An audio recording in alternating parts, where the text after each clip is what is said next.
again. I'm yelling. Jack Wallen for your audiobook narration tips.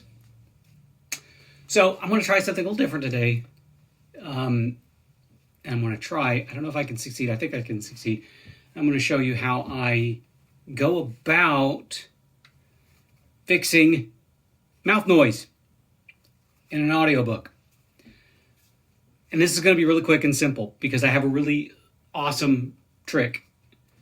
And now it only works between the lines. In other words, in the spaces.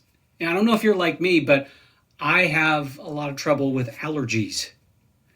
So when I finish a lot of vowels or a lot of consonants, even vowels, there will be a little click. And sometimes, oddly enough, sometimes it comes from my mouth and sometimes it comes from up in my sinuses. And it always happens after I've said a word or before I say a word. When I'm preparing, when I'm inhaling to take a breath, inhaling to speak next.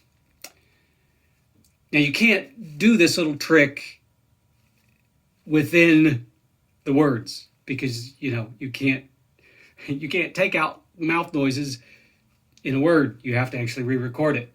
But here's what I do when I find there are, and it works not just for mouth noises it works for other noises, like some extraneous pop or click from your desk or whatever.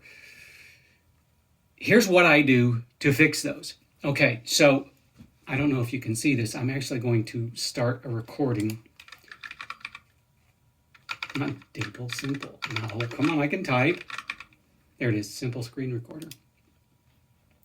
I'm going to record right now I'm recording POTUS, which is the sequel to Punk Ass Punk. So let's say that I have, right here, let's say I have right in this little section here, between two words, I have discovered that there is a mouth noise. What do I do? It's really simple. I click on the section prior to the blank space where the noise is, and then I record some ambient sound, like so. I use the keyboard shortcut key. I'm using Audacity, just so you know. I use the keyboard shortcut key R for record, and I record a short section. Okay, I've recorded a short section of ambient noise. Now, I'm going to scroll in a little bit. I'm going to zoom in. So you can see there's the little click right there. Right there's the click. Now I could delete that, but the problem is if I delete that, I can also wind up deleting something else. Or actually what could happen, it could make a space, or I have another keyboard shortcut that fades in and fades out. And I use that for when I'm adding a new track.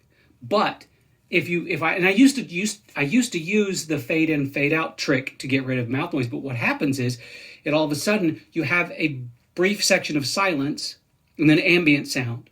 And it doesn't work. So what I do is I record that bit of silence and then I select it.